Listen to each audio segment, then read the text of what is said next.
ಪ್ರತಿ ವರ್ಷ ಬರೋ 7ನೇ ಕ್ಲಾಸ್ ಅಥವಾ 10ನೇ ಕ್ಲಾಸ್ ಸ್ಟೂಡೆಂಟ್ಸ್ಗೆ ಆ ಟೀಚರ್ ಹೇಳೇ ಹೇಳ್ತಾರೆ, this is the worst batch. ಇದು ಟ್ರೆಂಡ್. ಅಂದ್ರೆ ನಾವು ನಮ್ಮ ಹಿಂದಿನ ತಲೆಮಾರವರು ನಮಗ್ ಬೈದ್ರು, ನಾವು ಮುಂದಿನ ತಲೆಮಾರಿಗೆ ಬೈಯೋದು, ನೀವು ಸರಿ ಇಲ್ಲ, ನಮ್ ಕಾಲದಲ್ಲಿ ಹಿಂಗಿರ್ಲಿಲ್ಲ, ಸ್ಟ್ಯಾಂಡರ್ಡ್ ಸ್ಟೇಟ್ಮೆಂಟ್ ಆಗೋಗ್ಬಿಟ್ಟಿದೆ ಹೇಳ್ತಿರ್ತಾರೆ. ಬಟ್ ಹಂಗ ಹೇಳಿಸ್ಕೊಂಡ್ರು ಸ್ಟೂಡೆಂಟ್ಸ್ ಪಾಸ್ ಆಗಿ ಮುಂದಕ್ಕೆ ಹೋಯ್ತಾ ಇರ್ತಾರೆ. 10 ವರ್ಷ ಆಗ್ಲಿ 20 ವರ್ಷ ಆಗ್ಲಿ ಅದೇ ಟೀಚರ್ಸ್ ಅಲ್ಲೇ ಇರ್ತಾರೆ. ಅರ್ಥ ಮಾಡ್ಕೊಳ್ಳಿ ಫಸ್ಟ್ ಥಿಂಗ್. ಎರಡನೇದು ಯಾಕೆ ಅಂದ್ರೆ ನಾವೇನು ಜಂಗ್ಸಿ ಯಾರು ವಿರೋಧಿಗಳಲ್ಲ, ಬಟ್ ಒಂದು ಸಣ್ಣ ಎಕ್ಸಾಂಪಲ್ ಹೇಳ್ತೀನಿ, ಅದ್ರ ವಿರೋಧ ಅಲ್ಲ, ಇದನ್ನ ಬೇರೆ ಅರ್ಥಕ್ಕೆ ತೊಳಕೋಬೇಡಿ. ಈಗ ಈ ಜನರೇಷನ್ ಯಾಕೆ ಬೇರೆದಕ್ಕೆ ಬೇಗ ಅಟ್ರಾಕ್ಟ್ ಆಗ್ತಾರೆ ಅಂತ ಒಂದು ಸಣ್ಣ ಎಕ್ಸಾಂಪಲ್. ಈಗ 133 ಸಿನಿಮಾ ಮಾಡಿದ್ರು ಯಾರು, ಶಿವರಾಜ್ ಕುಮಾರ್, ಅವ್ರಿಗೊಂದು 3 ಲಕ್ಷ ಫಾಲೋವರ್ಸ್ ಇನ್ಸ್ಟಾಗ್ರಾಮ್ ಅಲ್ಲಿ. ನಾನು ಶಿವಣಪುರಿ ತಂಡದ ಅಭಿಮಾನಿ, ಕಾಫಿನಾಡು ಚಂದಮಣ ನಮಸ್ಕಾರ ಅಂತ ಹೇಳಿದ್ರೆ ಅವ್ರಿಗೆ 6 ಲಕ್ಷ ಫಾಲೋವರ್ಸ್. ಇದು ಅಟ್ರಾಕ್ಟ್ ಆಗ್ತಾರೆ ಜನ ಇಂಥದ್ದಕ್ಕೆ.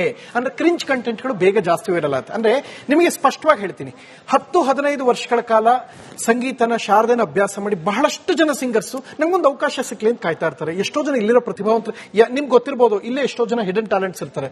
ಈಗ ತುಂಬಾ ವಿಚಿತ್ರವಾಗಿ ಒಂದು ಸಾಂಗ್ ಆಡ್ಬಿಟ್ಟ ವೈರಲ್. ಅಂದ್ರೆ ಈ ಜನರೇಷನ್ ಅಂತದ್ ಅಟ್ರಾಕ್ಟ್ ಆಗ್ತಾ ಇದೆ ಅನ್ನೋ ಕಾರಣಕ್ಕೆ ಒಂಚೂರೇನೋ ಬೆರಳು ತೋರಿಸಬಹುದೇನೋ ಹೊರತಾಗಿ ನಾವು ಎಲ್ಲರೂ ಹಂಗೆಲ್ಲ ಹೇಳಲ್ಲ. ಹಂಗಂದ್ರೆ ಅವ್ರ ಮೇಲೆ ಆರೋಪ ಮಾಡ್ಕೊಂಡು ನಾವು ಕೂತಿಲ್ಲ. ಬಟ್ ಅವ್ರಿಗೆ ಅವ್ರದೇ ಆದ ಒಂದಷ್ಟು ಅವ್ರು ಅದನ್ನು ಒಂಚೂರು ಬಿಟ್ಟು ಸಾಮಾನ್ಯವಾಗಿ ನಮ್ಮ ಕಲ್ಚರ್, ನಾಡು, ನುಡಿ, ಸಂಸ್ಕೃತಿ ಮತ್ತೆ ಏನ್ ಮಾಡ್ಬೇಕು ಇದ್ರ ಬಗ್ಗೆ ಅವ್ರು ಫೋಕಸ್ಡ್ ಆದ್ರೆ ಅವರು ಕೂಡ ನಮ್ಮ ದೇಶದ ಬಹಳ ಒಳ್ಳೆಯ ಪ್ರಜೆಗಳೇ. ನಾನು ಅವ್ರನ್ನ ದೂಷಣೆ ಮಾಡ್ತಾರೆ. ಬಟ್ ಜನ ಇಂಥದಕ್ಕೆ ಅಟ್ರಾಕ್ಟ್ ಆಗ್ತಾರೆ. ಅಂದ್ರೆ ನಾನು ಎಕ್ಸಾಂಪಲ್ ಕೊಟ್ಟಿದ್ದೆ ಯಾಕಂದ್ರೆ ಈಗ ನೋಡಿ, ಅಂದ್ರೆ 30-37 ವರ್ಷಗಳ ಕಾಲ ಸಿನಿಮಾ ಮಾಡ್ಕೊಂಡ್ಬಂದು 3 ಲಕ್ಷ ಫಾಲೋ. ಅಂದ್ರೆ ನಿಮ್ಗೆ ಯಾಕೆ ಉದಾಹರಣೆ, ಈಗ 99 ಸಿನಿಮಾ ಮಾಡ್ರಿ ಯಾರು, ಶರಣ್ ಸರ್ 99 ಸಿನಿಮಾ ಆಕ್ಟಿಂಗ್ ಕಲ್ತು 100ನೇ ಸಿನಿಮಾಗೆ ಅವ್ರು ಹೀರೋ ಆಗಿದ್ದು. ಅವ್ರಿಗೆ 89,000 ಇನ್ಸ್ಟಾಗ್ರಾಮ್ ಅಲ್ಲಿ ಫಾಲೋವರ್ಸ್. ಈಗ ನಾನು ಅವ್ರನ್ನ ಇನ್ಸ್ಪಿರೇಷನ್ ಆಗಿ ತಗೋತೀನಿ. ಯಾಕಂದ್ರೆ 99 ಸಿನಿಮಾ ಅವ್ರು ಕಲ್ತು ಹೀರೋ ಆಗಿದ್ದು. ಈಗಲೂ ನಟನೆ ಅಂದ್ರೆ ಏನ್ ಗೊತ್ತಾ, ಪ್ರಥಮ ಅವ್ರೇನ್ ಹಿಂಗ್ ಕೈ ಕಟ್ತಾರೆ ಯಾರು, ಶರಣ್ ಅವರು. ನಾನು ಅವ್ರನ್ನ ಸರ್ ಹಂಗೆಲ್ಲ ಮಾಡ್ಬಿಡಿ ಬಾ, ಸುಮ್ನೆ ಕೂತ್ಕೊಳ್ಳಿ ಅಂತ ನಾನು ಅವ್ರ ಜೊತೆ ಜಗಳ ಆಡ್ತೀನಿ. ಈಗ ಬರ್ಬೇಕಾರೆ ತಾಯಿ, ಈಗ ಬರೋಂತ ಜನರೇಷನ್ ತಾಯಿ ಹೊಟ್ಟೆಯಿಂದ ಬರ್ಬೇಕಾದ್ರೆ ಟಾರ್ಗೆಟ್ ಇಟ್ಕೊಂಡ್ಬಿಡ್ತಾರೆ. ನಾನು ಸೇರಿಸ್ಕೊಂಡು ಹೇಳ್ತಾ ಇದೀನಿ, ನಾನು ನನ್ನನ್ನು ಉದಾಹರಣೆ, ಬೇರೆ ಯಾರನ್ನೂ ಮಾಡ್ತಾ ಇಲ್ಲ. ಸೊ ಈ ಜನರೇಷನ್ ಒಂಚೂರು ಅದೊಂಚು ಇರಬಹುದೇನೋ ಫೋಕಸ್. ಹಾಗೆ ಎಲ್ಲಿಂದ ಇನ್ಸ್ಪಿರೇಷನ್ ತಗೊಳ್ಬೇಕು ಅನ್ನೋ ವಿಚಾರದಲ್ಲಿ ಜೆನ್ಜಿ ಎಲ್ಲೋ ಹಾದಿ ತಪ್ಪಿದೆ ಅನ್ನೋದು ಒಂದು ಚೂರು. ಅಂದ್ರೆ ನಾನು ಬ್ಲೇಮ್ ಮಾಡ್ತಾ ಇಲ್ಲ, ಬ್ಲೇಮ್ ಅಲ್ಲ, ನಾನು ಅದನ್ನ ಬಿಡಿಸಿ ಹೇಳಿದೀನಿ. ಏನಂದ್ರೆ ಜನರ ಆಕರ್ಷಣೆ ಈ ತರ ಆಗ್ತಾ ಇದೆ. ಅಷ್ಟು ಕಷ್ಟಪಟ್ಟು ಮಾಡಿದವ್ರಿಗೆ ಸಿಗಬೇಕಾದ ದೊಡ್ಡವ್ರ ಬುಡಕ್ಕೆ ಬರುತ್ತಲ್ಲ. ಇಲ್ಲಪ್ಪ, ಸಿಗಬೇಕಾದವ್ರಿಗೆ ಮನ್ನಣೆ ಸಿಗ್ತಿಲ್ಲ, ಅಲ್ಲಿ ಬುಡ ಬರಲ್ಲ. ಸಿಗಬೇಕಾದವ್ರಿಗೆ ಸಿಗೋದಕ್ಕಿಂತ ಹೆಚ್ಚು ಮನ್ನಣೆ ಅಂದ್ರೆ ಇಂಥವ್ರಿಗೆ ಸಿಗ್ತಾ ಇದೆ ಅನ್ನೋದನ್ನ ನಾನು ಆರೋಪ ಮಾಡ್ತಾ ಇಲ್ಲ. ಸಿಗಬೇಕಾದ್ರು ಈಗ ಫಾರ್ ಎಕ್ಸಾಂಪಲ್ ನಿಮ್ ಲೆಕ್ಕದಲ್ಲಿ 37 ವರ್ಷ ಮಾಡ್ಕೊಂಡ್ ಬಂದಿದ್ರೆ ಅವ್ರ ಸಾಧನೆ ಬಹಳ ಬೆಟ್ಟದಷ್ಟಿದೆ. ನಮಗೆ ಪ್ರತಿಯೊಬ್ಬ ಅಂದ್ರೆ ಅವ್ರು ನಮ್ಗೆ ಇನ್ಸ್ಪಿರೇಷನ್ ಆಗಬೇಕು. ಈಗ ಸಿನಿಮಾ ಆಗ್ಬೋದು, ಸಂಗೀತ ಕ್ಷೇತ್ರದಲ್ಲಿ ಏನೇನೋ ಸಾಧನೆ ಮಾಡ್ರೆ ಅವ್ರಿಗೆ ಇನ್ನೂ ಒಂದೇ ಒಂದು ಸಣ್ಣ ಎಕ್ಸ್ಪೋರ್ಟ್ ಕ್ಯಾಮ್ರಾ ಸಿಕ್ಕಿರಲ್ಲ, ಯಾರೋ ವಿಚಿತ್ರವಾಗಿ ಹಾಡ್ಬಿಟ್ಟಿರ್ತಾರೆ, ವೈರಲ್ ಆಗ್ಬಿಡ್ತಾರೆ ಅಂದಾಗ ಈಗ ಪ್ರಾಮಾಣಿಕವಾಗಿ ಹಾಡುವಂತ ಸಿಂಗರ್ಸ್ಗೆ ಏನ್ ಬಂದ್ಬಿಡ್ತಾರೆ, ಭಯ ಬಂದ್ಬಿಡುತ್ತೆ. ಅಲ್ಲಪ್ಪ ನಾನು ಇಷ್ಟು ಪ್ರತಿಭೆ ಇಟ್ಕೊಂಡು ಮಾಡಿದೆ, ನಂಗೇನು ತಲುಪಲೇ ಇಲ್ಲ, ನನ್ನ ಈ ಗಿಲ್ಟ್ ಕಾಡೋಕ್ ಶುರುವಾಗುತ್ತೆ. ಅದು ಈ ಜನರೇಷನ್ ಆಗ್ತಾ ಇರೋಂತ ಸಣ್ಣ ಪುಟ್ಟ ಲೋಪದೋಷ, ಸಣ್ಣ ಪುಟ್ಟ ಲೋಪದೋಷ. ಸೋನು ಅವರು, ಪ್ರಿಯಾಂಕಾ ಅವರು ಉತ್ತರ ಕೊಡ್ಲಿ. ಅಂದ್ರೆ ಫೋಕಸ್ ಇಲ್ಲ, ಡಿಸ್ಟ್ರಾಕ್ಟೆಡ್ ಇರ್ತಾರೆ, ಅವ್ರಿಗೆ ಏನ್ ಬೇಕು ಅವ್ರಿಗೆ ಗೊತ್ತಾಗೋದಿಲ್ಲ. ಇವತ್ತು ಬ್ಲೂ ಕಲರ್ ಇಷ್ಟ ಆಗುತ್ತೆ, ನಾಳೆ ದಿನ ಗ್ರೀನ್ ಕಲರ್. ಅಂದ್ರೆ ಅವರ ಪರ್ಸನಲ್ ಚಾಯ್ಸ್ ಅಲ್ಲೂ ಕೂಡ ಹೊರಗಿನ ಸಮಾಜದಿಂದ ಬೇಗ ಇನ್ಫ್ಲೂಯೆನ್ಸ್ ಆಗುತ್ತೆ ಈ ಜನರೇಷನ್ ಅನ್ನೋ ಆರೋಪ ಇದೆ. ಏನ್ ಹೇಳ್ತಾರೆ? ಲೈಫ್ ಅಲ್ಲಿ ಒಂದು ವಿಷನ್ ಅಂತ ಇರಬೇಕು. ನಾವೇನ್ ಮಾಡ್ತಾ ಇದೀವಿ, ನಮ್ದು ಒಂದು ವಿಷನ್, ಒಂದು ಕ್ಲಾರಿಟಿ ಅನ್ನೋದು ನಾವು ಅದನ್ನ ಅಳವಡಿಸ್ಕೋಬೇಕು. ಒಂದು ಏಜ್ ಅಂತ ಬರುತ್ತೆ, ಒಂದು 15 years 16 years, what is your vision next? ಅದನ್ನ ಬಿಟ್ಟು ನಾನು ಅದ್ ಮಾಡ್ತೀನಿ, ಅದ್ ಮಾಡ್ತೀನಿ ಅಂದ್ರೆ there is no point of anything. ಇವಾಗ ಪೇರೆಂಟ್ಸ್ ಹೇಳ್ಕೊಡ್ತಾ ಇರ್ಬೋದು, ಇವಾಗ ತುಂಬಾ ಬಡವ್ರ ಮನೆಯಲ್ಲೇ IAS ಆಫೀಸರ್ಗಳು ಹುಡ್ತಾ ಇರೋದು, ಅಂತವ್ರಗಳೇ ತುಂಬಾ ಕಷ್ಟಪಟ್ಟು ಓದಿ ಎಲ್ಲ ಮಾಡ್ತಾರೆ. ಯಾಕೆ ಎಲ್ಲಾ ಇರೋ ಮನೆಯಲ್ಲಿ ಏನು ಮಾಡ್ತಾ ಇಲ್ಲ? Because they have everything. They are not telling ನೀನ್ ಆರಾಮಾಗಿರು. ಫಸ್ಟ್ ಆಫ್ ಆಲ್ ನಾವೇನ್ ಮಾಡ್ಬೇಕು ಅನ್ಕೊಂಡಿದೀವಿ ನಮ್ಗೆ ಗೊತ್ತಿಲ್ಲ. ಪೇರೆಂಟ್ಸ್ ನ ಏನಕ್ಕೆ ಬ್ಲೇಮ್ ಮಾಡಬೇಕು? ಫಸ್ಟ್ ಆಫ್ ಆಲ್ ವಿಷನ್ ಅನ್ನೋದು ನಮಗ್ ಬರಬೇಕು. ನಮ್ಮ ಹತ್ರ ಎಷ್ಟೇ ಇರ್ಲಿ, ಏನೇ ಇರ್ಲಿ, ನಾವು ಏನ್ ಮಾಡ್ಬೇಕು ಮುಂದಕ್ಕೆ, ನಮ್ಮ ಹತ್ರ ಏನಿದೆ ಏನಿಲ್ಲ ಅದೆಲ್ಲ ಇಂಪಾರ್ಟೆಂಟ್. ಫಸ್ಟ್ ಆಫ್ ಆಲ್ ನಾವ್ ಏನ್ ಮಾಡ್ಕೋಬೇಕು ಅನ್ಕೊಂಡಿದೀವ ಅದು ನಮ್ಮ ಹತ್ರ ಇರ್ಬೇಕು ಆ ವಿಷನ್. ಇಲ್ಲಿ ಏನಾಗ್ಬಿಟ್ಟಿದೆ ಅಂದ್ರೆ ಜನ್ಜಿಗೆ ನಾವು ಚಿಕ್ಕ ಮಕ್ಕಳು, ನಮ್ಗೆ ಬೇರೆಯವ್ರ ಕಂಟ್ರೋಲ್ ಮಾಡ್ಬೇಕು ಅಂತ ಇದೆ.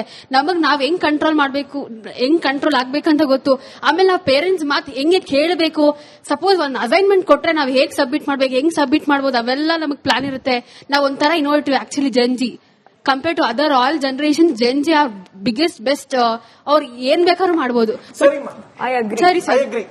ರಾಜ್ಯೋತ್ಸವ ಪ್ರಶಸ್ತಿ ರೆಕಮೆಂಡ್ ಮಾಡ್ತೀನಿ. ಮ್ಯಾಮ್ ಅಂದ್ರೆ ಇವಾಗ ಜೆನ್ಜಿಯಿಂದ ಎಲ್ರಿಗೂ ನೆಗೆಟಿವ್ ಹೋಗುತ್ತೆ. ಅಂದ್ರೆ ಕೆಲವೊಬ್ಬರಿಗೆ, ನಾನು ಜನರಲೈಸ್ ಮಾಡಲ್ಲ. ಇವಾಗ ಜೆನ್ಜಿ ಇದ್ದ ತಕ್ಷಣ ಎಲ್ಲ ಹೊಸದಕ್ಕೆ ಇಷ್ಟಪಡ್ತಾರೆ ಅಂತಲ್ಲ, ಬಟ್ ಕಾಮನೈಸ್ ಮಾಡೋದಕ್ಕಿಂತ ಪರ್ಸನಲಿ ನನಗೂ ರೂಟ್ಸ್ ಅಂದ್ರೆ ಆ ಕಾಲದ ಸಂಸ್ಕೃತಿ ಕೂಡ ನಮ್ಗೆ ಅದು ಇಷ್ಟ. ಈಗ ಬರ್ತಿರೋದು ಇಷ್ಟ. We have just been updated but we have not forgotten our roots. So update ಆಗಿದೀವಿ ಅಷ್ಟೇ ನಾವು. ಸೊ ಅದಕ್ಕೆ ಅಪ್ಡೇಟ್ ಆಗಿರೋದಕ್ಕೋಸ್ಕರ ನೀವು ಮಾಡೋದೇ ತಪ್ಪು, ನೀವು ಮಾಡ್ತಿರೋದೇ ತಪ್ಪು ಅಂತ ಹೇಳಕ್ಕಾಗಲ್ಲ. ಬಿಕಾಸ್ ನಮಗ್ ಕಲ್ಸಿರೋದೇ ಅದು, ನೀವು ಕಾಲಕ್ಕೆ ತಕ್ಕನಂಗೆ ಕಲಿಬೇಕು, ಕಲಿತೀವಿ. ಸೊ ಇವ್ರ ಪಾಯಿಂಟಿಗೆ ಆಡ್ ಮಾಡಕ್ ಬರ್ತೀನಿ. ಸೊ ಇವತ್ತು ವೈಕುಂಠ ಏಕಾದಶಿ ಅಲ್ವಾ, ಸೊ ಪೂಜೆ ಮಾಡಿ ದೇವಸ್ಥಾನಕ್ಕೆ ಹೋಗಿ ಇಲ್ಲಿಗೆ ಬಂದಿರೋದು.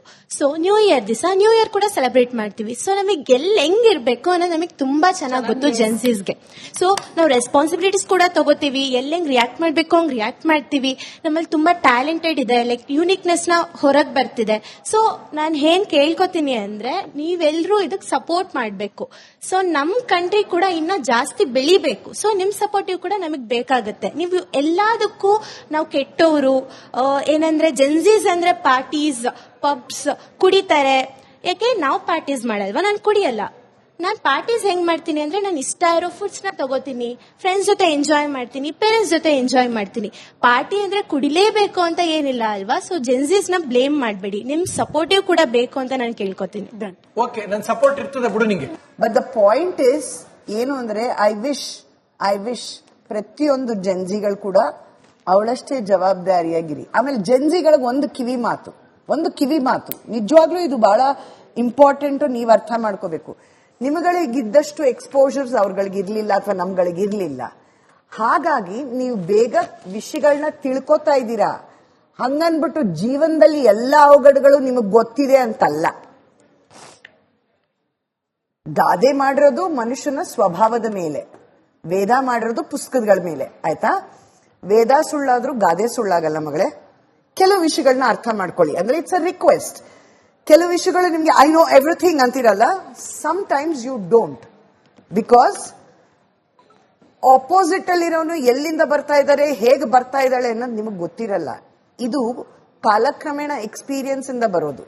ನಾನು ನಿಮ್ಮನ್ನ ರಿಕ್ವೆಸ್ಟ್ ಮಾಡ್ಕೊಳ್ಳೋದು ಇಷ್ಟೇ, ಜನ್ಸಿನ ನಾನು ಯಾವತ್ತೂ I don't say you are wrong, but you need to be sensitive to and understand seniors feelings. ನಿಮಗೆ ಹೆಂಗೆ ನಿಮ್ಮ ಸ್ವಾತಂತ್ರ್ಯ ಬೇಕೋ ಅವ್ರಿಗೂ ಅವರ ಗೌರವ ಕೊಡೋದನ್ನ ಕೊಟ್ಬಿಟ್ರೆ ಇಷ್ಟೊಂದು ಕಿರಿಕಿರಿ ಇರಲ್ಲ ಅಂತ ನನ್ನ ಅಭಿಪ್ರಾಯ. ಇದೊಂದು ಕಿವಿ ಮಾತು, ಜ್ಞಾಪಕ ಇಟ್ಕೊಳ್ಳಿ. ಎಲ್ಲೇ ಹೋದ್ರೂ ಏನೇ ಮಾಡಿದ್ರು ಆಲ್ವೇಸ್ ರಿಮೆಂಬರ್, ನಾನು ಏನೇ ಕರೆಕ್ಟ್